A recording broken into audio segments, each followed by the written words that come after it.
구약 성경 창세기 32장 24절로 32절까지 말씀입니다. 성경을 들고 자리에서 일어서 주십시오.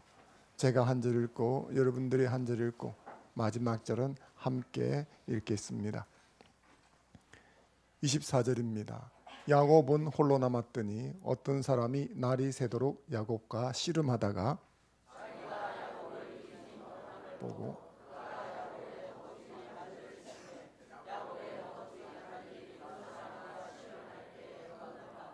그가 이르되 날이 새려하니 나로 가게 하라. 야곱이 이르되 당신이 내게 축복하지 아니하면 가게 하지 아니하겠나이다. 그 사람이 그에게 이르되 내 이름이 무엇이냐? 그가 이르되 야곱이니이다. 그가 이르되 너 이름을 다시는 야곱이라 부를 것이 아니요 이스라엘이라 부를 것이니 이는 너가 하나님과 및 사람들과 겨루어 이겼음이니라. 야곱이 청하여 이르되 당신의 이름을 알려주소서. 그 사람이 이르되 어찌하여 내 이름을 묻느냐 하고 거기서 야곱에게 축복한지라. 그러므로 야곱이 그곳 이름을 브니엘이라 하였으니 그가 이르기를 내가 하나님과 대면하여 보았으나 내 생명이 보존되었다 함이더라. 그가 브니엘을 지날 때 해가 돋았고 그의 허벅다리로 말미암아 절었더라. 그 사람이 야곱의 허벅지 관절에 있는 둔부에 힘줄을 붙였으므로 이스라엘 사람들이 지금까지 허벅지 관절에 있는 둔부의 힘줄을 먹지 아니하더라. 아멘. 예배에 오신 여러분을 주의 이름으로 환영합니다. 옆 사람을 인사하겠습니다. 샬롬, 복 받으세요. 한번 인사해 주십시오. 앞뒤로도 한번 인사하겠습니다. 샬롬, 잘 될 겁니다. 인사해 주십시오. 하나님을 예배하는 여러분들에게 하나님이 복의 복을 주실 줄로 믿습니다. 인생은 어떤 의미에서 만남의 연속이라고 할 수 있습니다. 어떤 사람을 만나느냐에 따라 인생의 방향과 내용이 많이 달라집니다. 어떤 만남을 가지느냐에 따라서 좋은 인생살이를 할 수도 있고 힘겨운 인생살이를 할 수도 있습니다. 어떤 부모, 어떤 친구, 어떤 스승, 어떤 책, 어떤 직업, 어떤 지도자, 어떤 종교를 만나냐에 따라서 성공할 수도 실패할 수도 행복해질 수도 불행해질 수도 있습니다. 조선 선조 시대 문인이었던 상촌 신음 선생은 숨어 사는 선비의 즐거움이라는 글에서 좋은 친구를 만나는 것이 얼마나 중요한지 이렇게 말한 바가 있습니다. 소탈한 친구를 만나면 나의 속됨을 고칠 수 있고 통달한 친구를 만나면 나의 편백됨을 깨뜨릴 수 있고 박식한 친구를 만나면 나의 고루함을 바로잡을 수 있고 인품이 높은 친구를 만나면 나의 타락한 속기를 떨쳐버릴 수 있고 차분한 친구를 만나면 나의 경망스러움을 다스릴 수 있고 욕심 없이 깨끗하게 사는 친구를 만나면 사치스러워지려는 나의 허영심을 깨끗이 씻어낼 수 있다. 좋은 친구를 만나는 것이 얼마나 중요한가 이야기해주고 좋은 친구를 만나는 것이 얼마나 유익한지를 말하는 글입니다. 하지만 뭐니 해도 가장 중요한 만남, 유익한 만남은 성삼위 하나님과의 만남인 줄로 믿습니다. 성경은 하나님과의 만남이 얼마나 중요한지, 얼마나 유익한지 보여주는 사례들로 가득 차 있습니다. 오늘 주신 말씀 역시 야곱이라는 족장을 통해서 하나님과의 만남이 얼마나 중요한지 우리에게 알려주는 좋은 사례입니다. 그래서 오늘 말씀을 브니엘이라 하였으니라는 제목으로 삼았습니다. 30절 말씀을 같이 한번 읽어보겠습니다. 30절 읽겠습니다. 시작. 그러므로 야곱이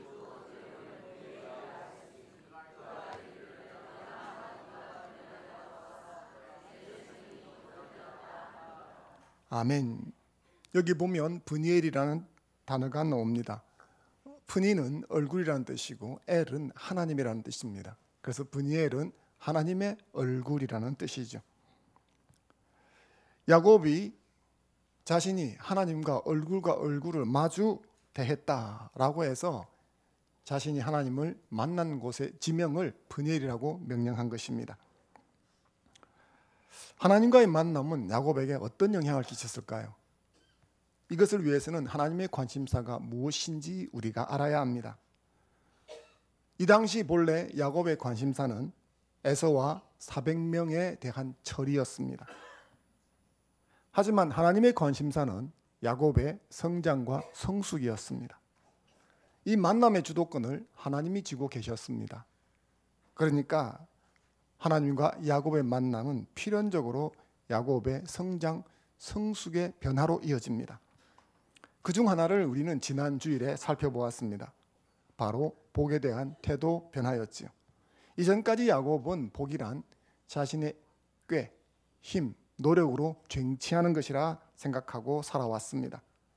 하지만 이 만남을 통해서 복이란 하나님의 은혜로 값없이 부여받는 것이라는 태도를 배우게 되어집니다. 지팡이를 짚고 쩔뚝거리면서 걸어가는 모습을 통해서 이 교훈을 우리는 나누어 보았습니다. 복을 쟁취하는 태도에서 복을 감사함으로 수납하는 태도, 이것이 하나님과 만나면서 야곱에게 일어났던 1차적인 변화라고 할 수 있습니다. 오늘 말씀을 통해서 우리는 또 다른 하나를 살펴보려고 합니다. 28절 말씀을 같이 한번 읽어보겠습니다. 시작. 그가 이르되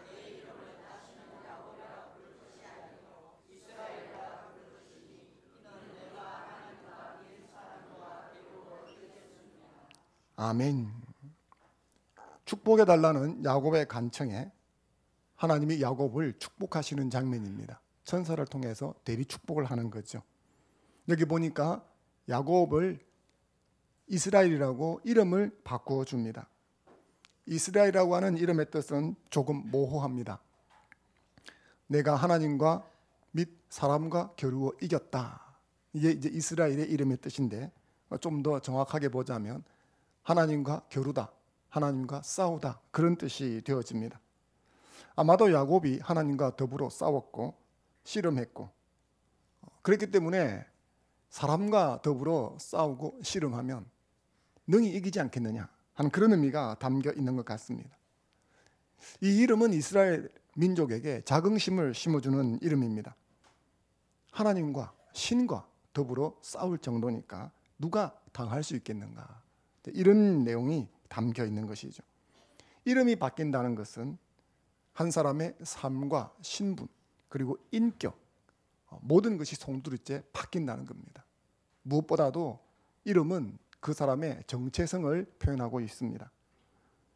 그러므로 정체성이 확 바뀐다는 것을 의미하지요. 야곱은 발 뒤꿈치를 잡는 자라는 뜻입니다. 본인이 형 에서의 발꿈치를 잡고 나왔기 때문에 붙여진 이름이었습니다. 그런데 그의 삶이 이 이름과 거의 흡사하게 되어졌습니다. 야곱은 지금까지 살아오면서 물질적인 복에 집착하면서 살아왔습니다. 그리고 물질적인 복을 받았습니다. 형 에서에게 보낸 가축이 550마리입니다. 이런 것을 선물할 수 있는 재력은 아무나 가질 수가 없는 것입니다. 그런데 이런 물질적인 축복을 받았던 야곱에게 당신의 삶이 행복하십니까? 라고 물었을 때 야곱은 뭐라고 말했을까요? 저는 아니라고 답했을 것으로 생각합니다. 야곱은 늘 속고 속이는 삶을 살아왔습니다. 아버지 집에서 형을 속이고 아버지를 속이고 삼촌 라반의 집에서 속지 않으려고 몸부림치고 그런 투쟁하는 삶을 살아왔습니다. 그래서 저는 이런 야곱의 삶을 보면 영화 매치스틱 맨이라는 것이 생각이 납니다. 이 영화의 주인공은 천재적인 사기꾼입니다. 그런데 그에게는 병이 있었습니다. 밝은 빛을 보면 발작을 하고 쓰러지는 병이었습니다. 나중에 그가 사기 행각을 청산하고 정상적인 삶을 살게 되자 놀랍게도 이 병이 깨끗하게 나아버렸습니다. 이 병은 말하자면 일종의 직업병이었습니다. 그는 늘 속이는 작업을 해왔습니다. 그래서 누군가 자신에게 자신을 속이지 않을까라는 의심을 늘 가지고 살았습니다. 자기는 속이면서도 다른 사람에게 자신은 속지 않으려고 하니까 아무도 믿을 수가 없었습니다. 이런 의심, 불안, 초조가 그의 마음에서 육체로 전이되어 생긴 병이 밝은 빛으로 나오면 발작하는 거죠. 그래서 영화에서 보면 주인공은 늘 커튼을 치고 어두운 데서 삽니다. 저는 야곱의 삶이 마치 이와 비슷하다 생각을 했습니다. 긴장의 연속이죠. 남의 뒤통수를 후려치는 삶, 그게 멋진 삶이 아닙니다. 그게 불안하고 초조한 삶이죠. 그런데 이제 하나님께서 그에게 새로운 이름을 부여해 주셨습니다. 하나님과 겨루어 이긴 사람. 하나님과 더불어 싸울 자격을 갖추었다는 것만 해도 아주 대단합니다. 세계 챔피언이 있습니다. 어떤 종목이든지. 예를 들어서 권투라고 생각해 보죠. 이 세계 챔피언과 링에서 겨루려고 하면 아무나 그 링에 올라갈 수가 없습니다. 세계 챔피언과 겨루려면 겨루기 위한 자격을 갖추기 위해서 얼마나 많은 시간과 노력을 해야 하는지 모릅니다.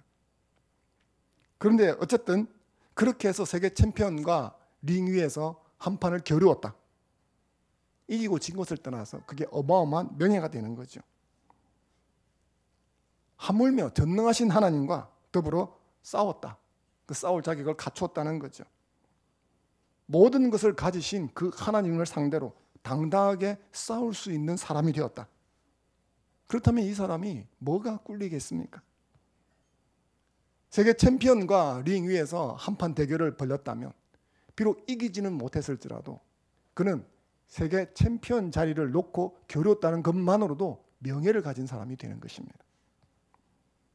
그는 이전과 다르게 존귀한 신분이 되는 거죠.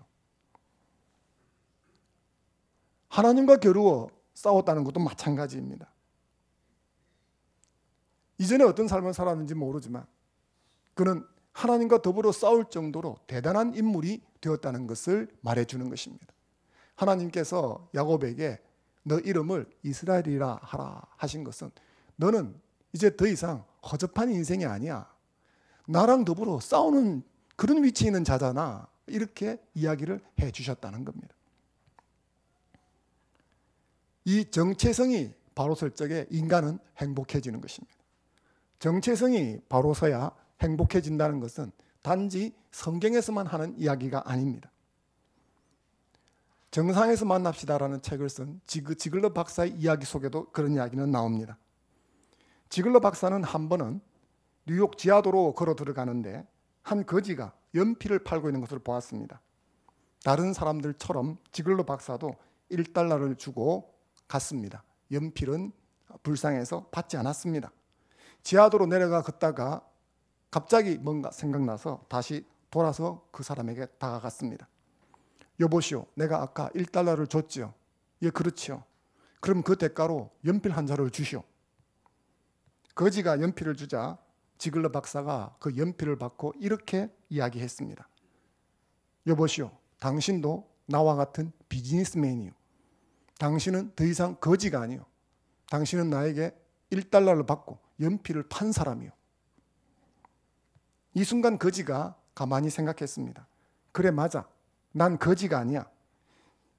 비록 길거리에서 단돈 1달러를 받고 연필을 팔지만 나는 연필을 파는 사업가다.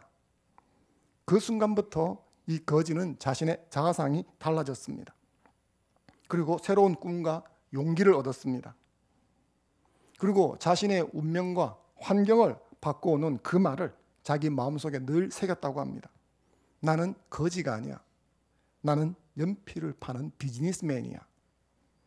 이러한 생각의 변화를 겪은 거지는 훗날 큰 성공을 거둔 비즈니스맨이 되어서 지글러 박사를 찾아왔다고 합니다. 박사님, 저를 향해서 당신은 더 이상 거지가 아니라 사업가입니다 라고 말씀하셨는데 저를 기억하십니까? 나는 늘 거지의 자아상을 가지고 있었는데 박사님의 말 한마디가 내 인생을 바꾸어 놓았습니다. 내 자신의 정체성을, 자아상을 뭐로 인식하느냐에 따라서 내가 어떤 삶을 사느냐가 결정이 되어집니다. 나를 거지로 생각하면 거지로 사는 것이고 바보로 생각하면 바보로 사는 것입니다. 누구나 이 정체성을 가지고 사는데 오늘날 잘못된 정체성을 가지고 사는 사람이 너무 많습니다. 한 사람의 정체성은 의미 있는 타자를 통해서 형성이 되어집니다. 의미 있는 타자란 부모님, 친구들, 선생님 이런 분들을 의미하죠. 그런데 그 의미 있는 타자가 불완전하다면 거기에 비추어서 형성된 정체성 역시 불완전할 수밖에 없습니다. 볼록 거울에 내 모습을 비추면 내가 배불뚝이로 보이죠. 오목 거울에 비추어진 내 모습은 오목 홀쭉이로 보입니다.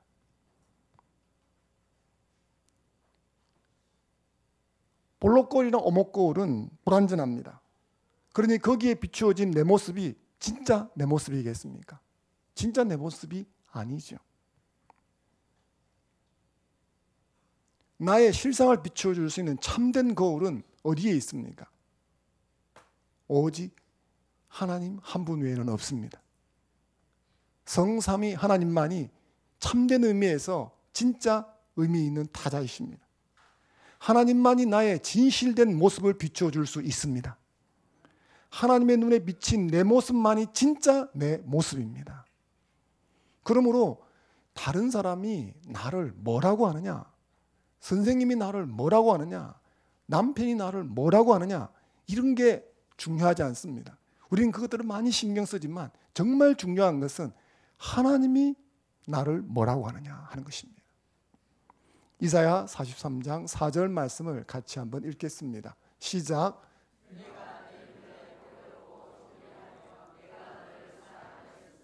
아멘. 하나님 눈에는 내가 어떻게 보인다고 말씀하십니까? 보배롭게 보인다고 말씀하십니다. 하나님 눈에는 내가 존귀한 자로 보인다고 말씀하십니다. 이것이 신자된 저와 여러분의 정체성인 줄로 믿습니다. 내가 어떤 모습으로 남에게 비추어지든지, 그래서 내가 어떻게 받아들였든지 상관없이 하나님의 눈에 비추어진 내 모습이 나의 실상인 것입니다. 이것을 사도 바울은 또 다른 말로 표현하지요. 에베소서 2장 10절 말씀을 같이 한번 읽겠습니다. 시작. 우리는 그가 만드신 바라. 아멘. 하나님께서 우리를 지으셨으니까 우리는 하나님의 걸작품입니다. 존귀한 자입니다. 보배로운 존재입니다. 이것이 저와 여러분의 자아상이요 정체성인 줄로 믿습니다. 그런데 살아가다가 보면 이런 말을 들었지만 종종 이런 정체성을 붙들지 못하고 살 때가 있습니다.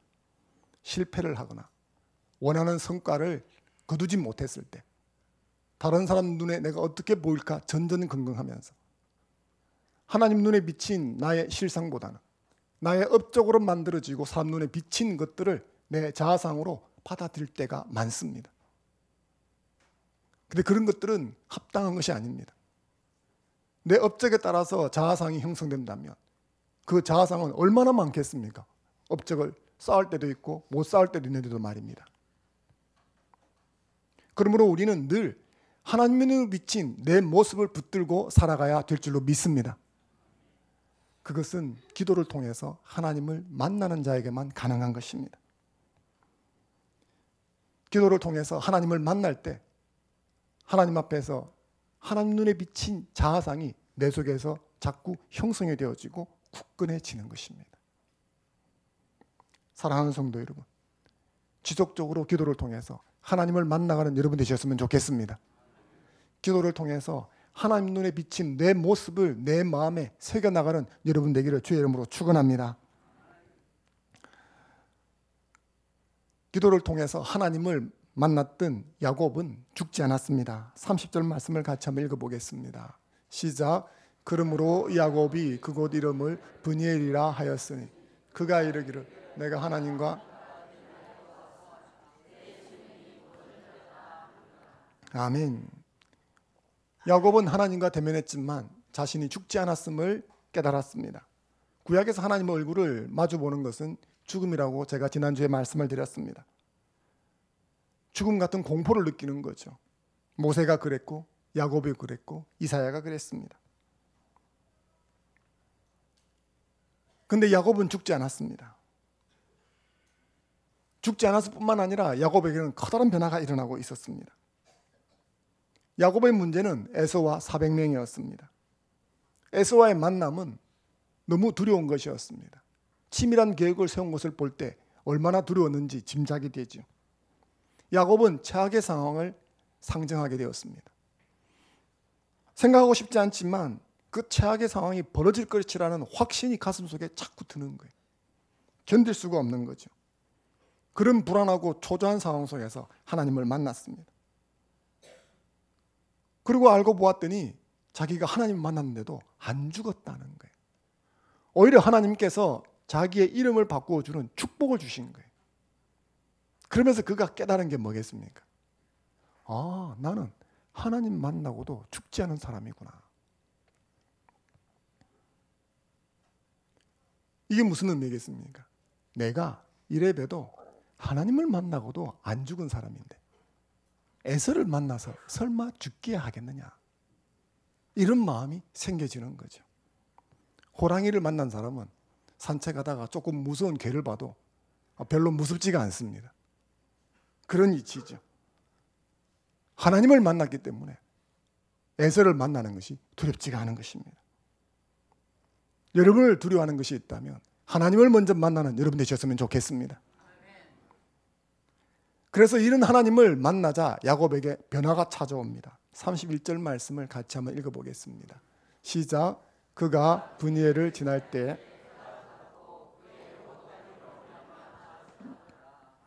아멘. 기도하면서 날이 밝았습니다. 시간이 흘러 새벽이 오고 태양이 떠올랐습니다. 이 사실을 여기에 기록한 것은 그의 변화를 보여주기 위함입니다. 그가 강가에서 기도할 적에는 한밤중이었습니다. 물론 실제 밤이라서 그랬겠죠. 하지만 여기서 밤이라는 용어는 야곱의 심리 상태를 보여주는 것입니다. 성경은 종종 그럴 때가 있죠.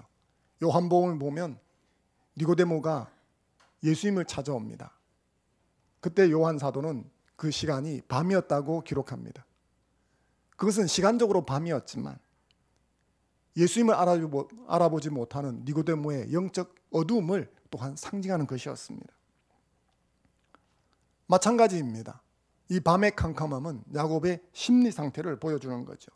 불안하고 초조하고 겁나고 두렵고 스트레스를 많이 받고 있다. 이런 심리 상태를 색깔로 표현하면 검은색, 형용사로 표현하면 어둡다, 어두움, 그림으로 표현하면 아마 뭉크의 절규쯤이 되지 않을까 싶습니다. 그런데 그런 그가 기도하면서 하나님을 만났습니다. 천사가 축복하고 떠나가는 순간 자신이 하나님을 만났으며 하나님을 만나고도 죽지 않았다는 것을 깨닫게 되었습니다. 내가 하나님을 만난 사람인데 에서쯤이야 하는 마음이 들어오면서 하나님께서는 단 한마디도 에서와 400명에 대해서 말씀하신 적이 없는데 에서와 400명에 대한 공포가 그 속에서 물러가는 거죠. 불안하고 초조했던 심리 상태가 정돈이 됩니다. 안정이 됩니다. 평안이 회복이 되어집니다. 그래서 날이 밝았다고 말하는 거죠. 이런 변화가 온 이유는 단 하나입니다. 문제가 해결된 것은 아닙니다. 본문 어디에도 에서와 400명에 대한 처리에 대한 약속이 없습니다. 그것은 하나님을 만났기 때문입니다. 하나님을 만나면 두려움이 물러가고 평안의 새 아침이 밝아오는 줄로 믿습니다. 저와 여러분도 마찬가지입니다. 말씀드렸던 대로 에서와 400명은 모두의 인생에 존재합니다. 홍해 앞에 섰던 출애굽 백성에게는 앞에는 홍해바다, 뒤에는 이집트 전차부대라는 이름으로 존재했습니다. 블레셋과 전투하던 이스라엘에게는 골리앗이라는 이름으로 존재했었습니다. 모든 인생은 에서와 400명에게 시달립니다. 과도한 스트레스를 받기도 하고 두려움에 사로잡히기도 합니다. 그래서 마음에 평강이 없습니다. 하지만 그 에서를 만나기 전에 하나님을 만나면 마음의 평강이 회복되는 줄로 믿습니다. 그 에서와 400명에 대한 처리에 들어가기 전에 하나님을 만나고 이름이 바뀌어지면 담대함이 그 속에서 올라오는 줄로 믿습니다. 사랑하는 성도 여러분, 에서와 400명이 무서우면 내가 존귀한 자라는 생각이 들지 않습니다. 내가 허접하다는 생각이 들고 초라하다는 생각이 듭니다. 그리고 이런 생각이 든다면 이때가 하나님을 만나야 할 때입니다. 에서를 먼저 만나면 깨어질 것입니다. 그러나 기도하면서 하나님을 만나면 에서와 400명을 깨뜨릴 수 있는 줄로 믿습니다. 없던 용기도 생기고 담대함도 생길 것입니다. 기도하는 저와 여러분 되기를 주의 이름으로 축원합니다. 범죄와의 전쟁이라는 영화가 있습니다. 거기 주인공 중에 한 사람이 최민식 씨입니다. 최민식 씨의 명대사, 명장면 중에 경찰 씬이라는 것이 있습니다. 무슨 죄를 저질렀는지 수갑을 차고 경찰서에 붙잡혀 왔던 씬이 명대사가 있는 곳입니다. 수갑 차고 경찰서에 왔는데 자기를 호통치는 형사를 향해서 최민식 씨가 이렇게 이야기합니다. 너그 서장 남천동 살제? 내가 임마 너그 서장이랑 임마 어저께도 같이 밥 먹고 사우나도 같이 가고 임마 다 했어. 얼마나 큰 소리를 치는지 형사가 사과를 합니다. 제가 그 장면을 본 게 인상적이었는데 그 장면을 보면서 이런 생각을 했던 적이 있었습니다. 경찰청장도 아니고 겨우 경찰서장 만난 걸로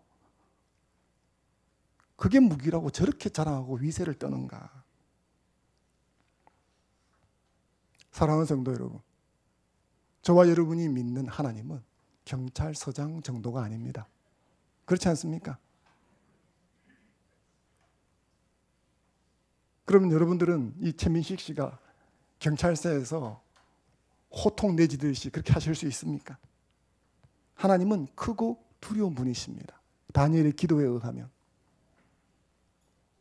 구약에서 두려우신 하나님이다 이렇게 묘사하는 단어는 주로 야레라는 히브리어를 씁니다. 그런데 이 야레라는 이 히브리어는 뭔가를 딱 만났을 때 너무 무서워서 졸도한다는 뜻을 가지고 있습니다. 대개 하나님을 만나면 사람들은 극한의 두려움을 느낍니다. 이사야가 성전에서 하나님을 만났을 때 죽음의 공포를 떠올리면서 죽게 되었구나 라고 외쳤습니다. 그런데 오해하지 말 것은 하나님이 살인마와 같이 잔인해서 죽음의 공포를 느끼는 게 아닙니다. 그 어미로움이 너무 커서 두려움을 느끼는 거죠. 수만 명의 대중 앞에서 한 번도 연설해 본 적이 없는 사람이 연설하기 위해서 강단에 올라가면 죽음 같은 공포를 느낀다고 합니다. 두 다리가 후들거리고 앞이 노랗고 그 사람들이 하나도 보이지 않고 하나님 앞에 서면 그 거룩한 위엄과 전능하심 때문에 두 다리가 후들거리는 거죠. 죽을 것 같을 정도로 두려움이 다가오는 것입니다. 그런데 이 크고 두려우신 하나님이 사실은 자기 백성을 끔찍히 사랑하는 분이십니다. 당신의 자녀를 위해서 에서와 400명을 그냥 두고 보지 않는 분입니다. 이걸 믿으십니까? 네. 저와 여러분을 끔찍히 사랑하는 분이십니다.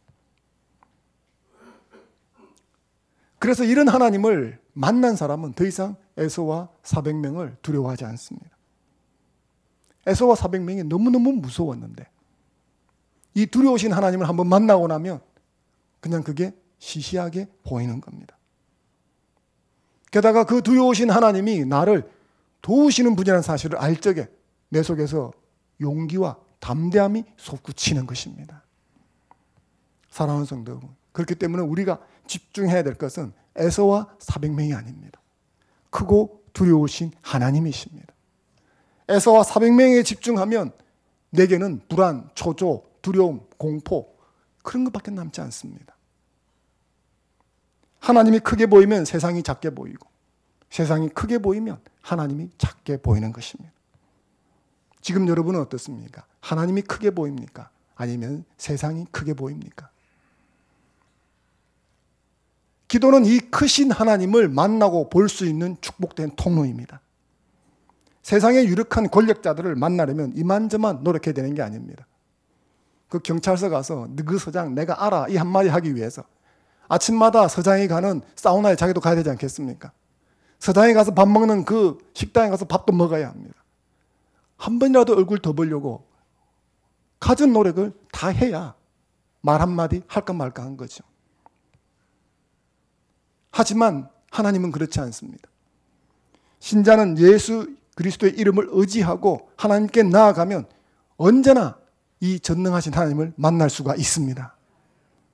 시편 145편 18절 말씀을 같이 한번 읽겠습니다. 시작. 여호와께서